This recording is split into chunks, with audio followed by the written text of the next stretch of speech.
Hello students, welcome back to Shubham lecturer channel. तो student, इस video में हम क्लास 12 फिजिक्स के चैप्टर 2 जिसका नाम है स्थिर विद्युत विभव तथा धारिता का एक और मोस्ट इंपॉर्टेंट न्यूमेरिकल सॉल्व करेंगे।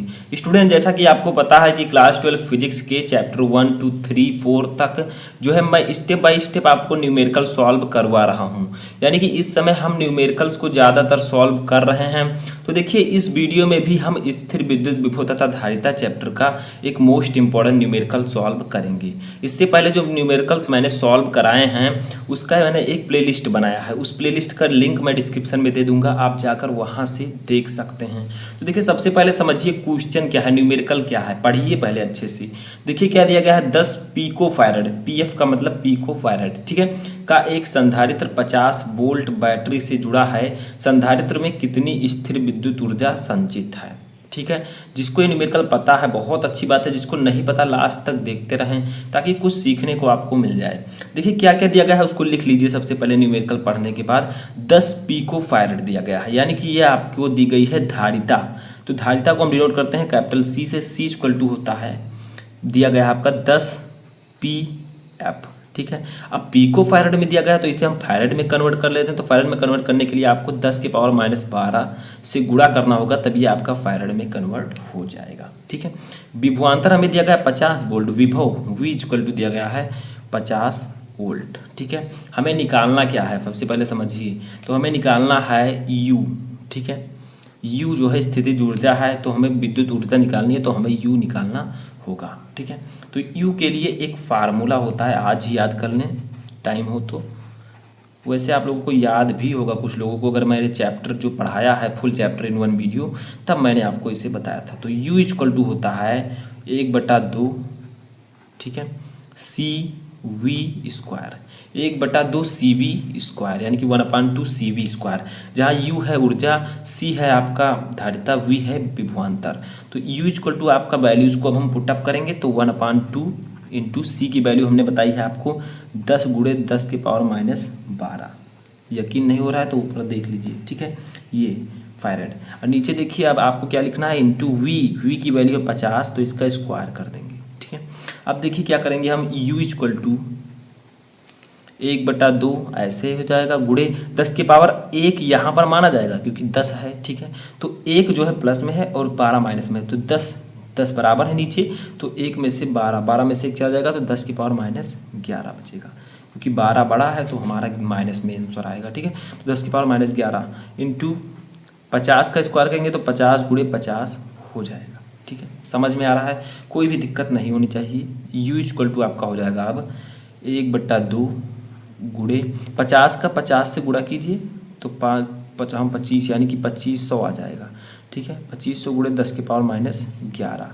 अब यहाँ पर एक बात आपको ध्यान में रखना है, वो क्या है, तो u इक्वल टू 1/2 हम लिख देंगे इंटू 2500 को हम लिख सकते हैं 25 × 100।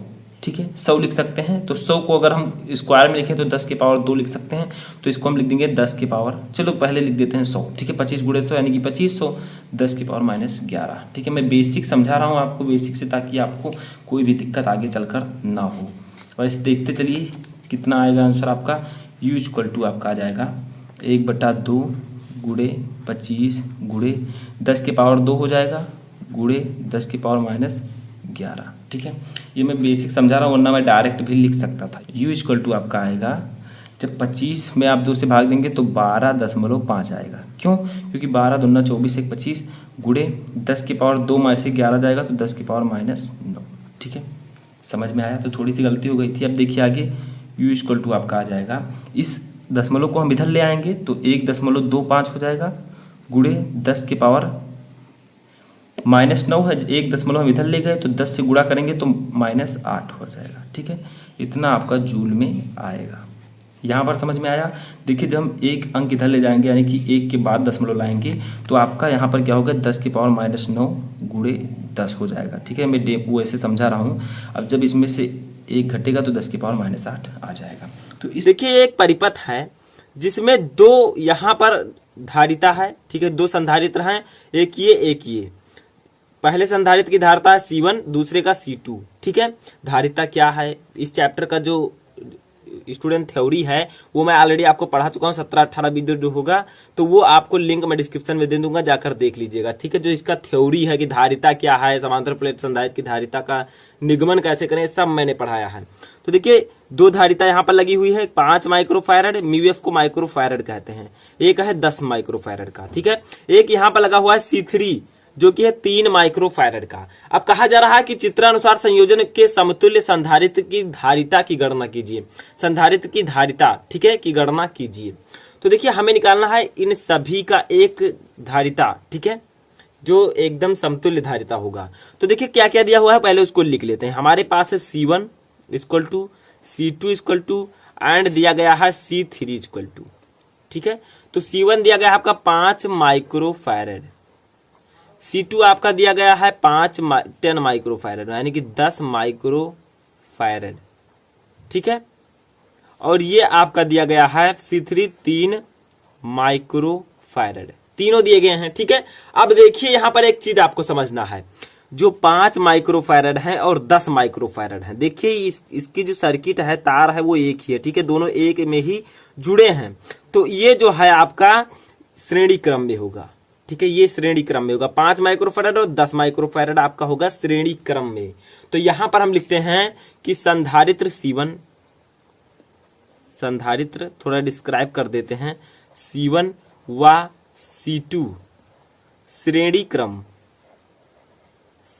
क्रम में जुड़े हैं,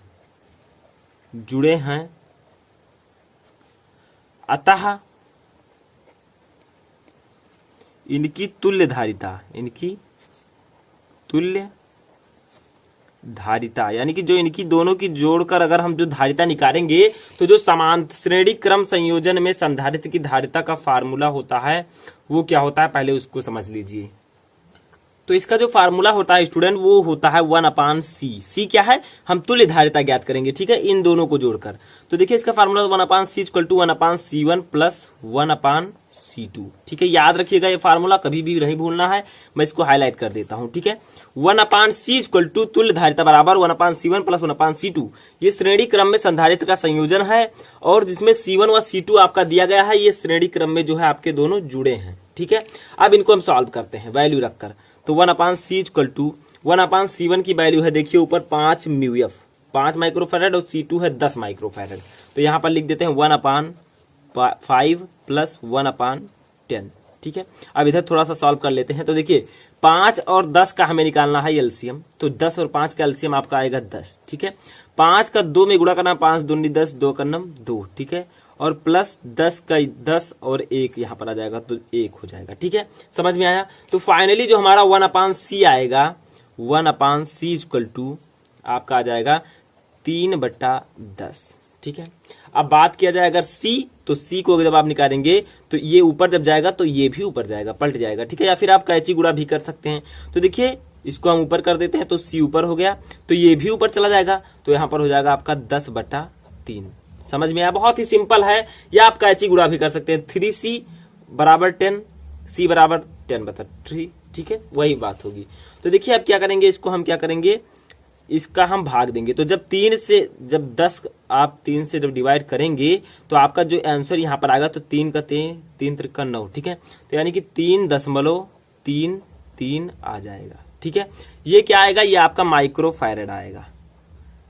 ये तो समझ में आया, बहुत सिंपल है। देखिए हम कर देते हैं, 3 का 10 से भाग दे देते हैं, तो 3 का 3 दूनी से 3 3 9, ठीक है, 1 आया, पॉइंट लगाया, 3 0, ठीक है, तो 3 3 9, फिर ऐसे ऐसे हो जाएगा तो 3.33 आपका आ जाएगा, समझ गए होंगे आप, ठीक है। तो ये आपका आ गया श्रेणी क्रम में, ये दोनों जुड़े थे। देखिए यहाँ पर समझिए, बहुत ही सिंपल है। देखिए ये दोनों श्रेणी क्रम में जुड़े थे तो हमने जोड़ा, हमारा कितना आया, 3.33। अब आगे देखिए, जब ये दोनों आपस में जुड़ गए तो कुछ इस प्रकार से बनेगी, मैं यहाँ पर आपको समझा देता हूँ अच्छे से बनाकर। तो देखिए कुछ इस प्रकार से आपका ये सर्किट हो जाएगा, ताकि आप लोग और भी अच्छे से समझ सकें, इसलिए मैं इतना डिस्क्राइब कर रहा हूँ, ठीक है। तो देखिए, तो कुछ इस प्रकार से आपका सर्किट हो जाएगा, ये और ये, ठीक है। यहाँ पर आपका जो C इक्वल टू होगा वो 3.33 म्यू एफ होगा, ठीक है, क्योंकि इन दोनों को हमने जोड़ दिया है, आया 3.33, और ये आपका होगा 3 म्यू एफ, ठीक है। समझ में आया। तो देखिए अब इन दोनों को देखा जाए तो ये दोनों समांतर क्रम में हैं, क्योंकि ये देखिए यहाँ से सर्किट जो है इधर चली गई है, इधर चली गई है, तो ये दोनों जो है समांतर क्रम में हैं। ये दोनों क्या थे, श्रेणी क्रम में थे। देखिए दोनों का जो सिरा है वो इन दोनों से जुड़ा था, ठीक है, एक ही सिरे में दोनों ज्वाइंट थे, पर यहाँ पर ऐसा नहीं है। तो ये आपका जो है ये और ये समांतर क्रम में हो जाएंगे। तो देखिए अब हम क्या लिखेंगे, यहाँ पर आपका जो दिया गया है वो C3 दिया गया है कितना, तो यहाँ पर लिखेंगे समांतर क्रम। तो देखिए C तथा कौन सा C, ये C, ठीक है। और यहाँ पर क्या है आपका C3 है, ये क्या है आपका C3, ऊपर मैंने आपको चित्र में भी बताया था C3, ठीक है। तो C तथा C3 जो है आपके वो समांतर क्रम में है, समांतर क्रम में है, ठीक है। तो ये समांतर क्रम में है, तो इनका फार्मूला क्या होगा, तो इनका फार्मूला होगा सिंपल C। अब हम क्या करेंगे, यहां पर C हमने माना, C1 C2 C3 माना, तो हम इसको मान लेते हैं C डैश, ठीक है, C डैश मान लिया हमने। तो C डैश इक्वल टू आपका हो जाएगा C प्लस C3। समांतर क्रम में आपका जो होगा 1 अपान रह के नहीं रहेगा, यहाँ पर डायरेक्ट C प्लस C3 जोड़ा जाएगा, ठीक है। जो दो संधारित्र हैं उनको डायरेक्ट जोड़ दिया जाएगा, 1 अपान C3 नहीं रहेगा, ये समांतर में नहीं रहता है, ये श्रेणी में रहता है, ठीक है। तो ये आप लोग फार्मूला याद रखिएगा। तो समांतर प्लेट संधारित्र का फार्मूला क्या होता है, C equal to C1 plus C2 plus C3, ठीक है। या और भी हैं संधारित्र तो आप ऐसे लिख सकते हैं, फार्मूला होता है, याद रखिएगा। तो देखिए C हमारा ये आ गया, ये आ गया, ठीक है। अब देखिए C डैश जब हम यहाँ पर निकालेंगे, फाइंड करेंगे, तो C dash equal to C कितना था आपका 3.33, ठीक है। और देखिए C3 कितना था, C3 अभी मैंने आपको यहाँ पर बताया चित्र में, देखिए 3 μF, ठीक है। तो यहाँ पर हम लिख देते हैं 3। अब देखिए जब हम फाइनली C डैश जब निकालेंगे तो आपका आ जाएगा 3 और 3 जब जुड़ जाएगा तो 6.33 μF आ जाएगा, ठीक है। तो यही आपका हो जाएगा फाइनली आंसर, 6.33 माइक्रोफैरड। तो एक बार हम पुनः देख लेते हैं ताकि आपको और भी अच्छे से यहाँ पर समझ में आ जाए, ठीक है। तो देखिए चित्र हमने यहाँ पर देखा, ये आपका सर्किट है जिसमें जो है दो संधारित्र है C1 व C2। इसका PDF आप लोग जाकर डाउनलोड कर लीजिएगा। तो दोनों की धारिता कितनी है 5 μF, इसकी है 10 μF, ठीक है। यहाँ पर C3 भी है 3 μF। अब देखिए हमने क्या किया, C1 C2 C3 की वैल्यू लिखी, ऐसे आपको न्यूमेरिकल सॉल्व करना है। उसके बाद में हमने लिखा संधारित्र C1 व C2 श्रेणी क्रम में जुड़े हैं, अतः इनकी तुल्य धारिता। तो देखिए ये जो आपका C1 व C2 है, इन दोनों का सर्किट जो है वो इन दोनों से एक दूसरे से कनेक्ट है, तो ये श्रेणी क्रम में होंगे। तो देखिए श्रेणी क्रम में जुड़े हैं तो इनकी धारिता का फार्मूला होगा 1/C equal to 1/C1 plus 1/C2। अगर और भी होते श्रेणी क्रम में तो C3 C4 लिख सकते थे आप, ठीक है। इनकी हमने वैल्यू रखी, C1 की वैल्यू थी 5, C2 की 10, तो इनका एलसीएम लिया हमने, इतना आया 3/10, इसको हमने कैची गुणा किया, C इक्वल टू 10/3 और हमारा फाइनली आ गया C इक्वल टू 3.33 μF। अब ये तो हमारा ये जो है सर्किट सॉल्व हो गया। कौन सा सर्किट, ये सर्किट सॉल्व हो गया, ठीक है। तब जब चित्र बना तो कुछ इस प्रकार से इसका इंटरफेस देखने को मिला। ये आपका इतना आ गया वैल्यू, इन दोनों को जोड़कर, ऊपर वाले दोनों को जोड़कर आपकी वैल्यू इतनी आ गई, और ये जो है आपके दोनों समांतर क्रम में आ गई, ठीक है। अब हमने यहाँ पर क्या किया, समांतर क्रम का फार्मूला रखा। देखिए C तथा C3 समांतर क्रम में, तो ये आपका होता है फार्मूला समांतर क्रम का, C बराबर C1 plus C2 plus C3, ठीक है। 1 अपान नहीं रहेगा यहाँ पर। तो देखिए C डैश हमने इसे माना equal to C plus C3, C dash equal to 3.33 plus 3, और आपका फाइनली आ गया C dash equal to 6.33 μF, ठीक है। तो ये आपका जो है न्यूमेरिकल लग चुका है। तो आई होप कि आपको ये वीडियो पसंद आएगा। अगर वीडियो पसंद आया हो तो लाइक कर दीजिए।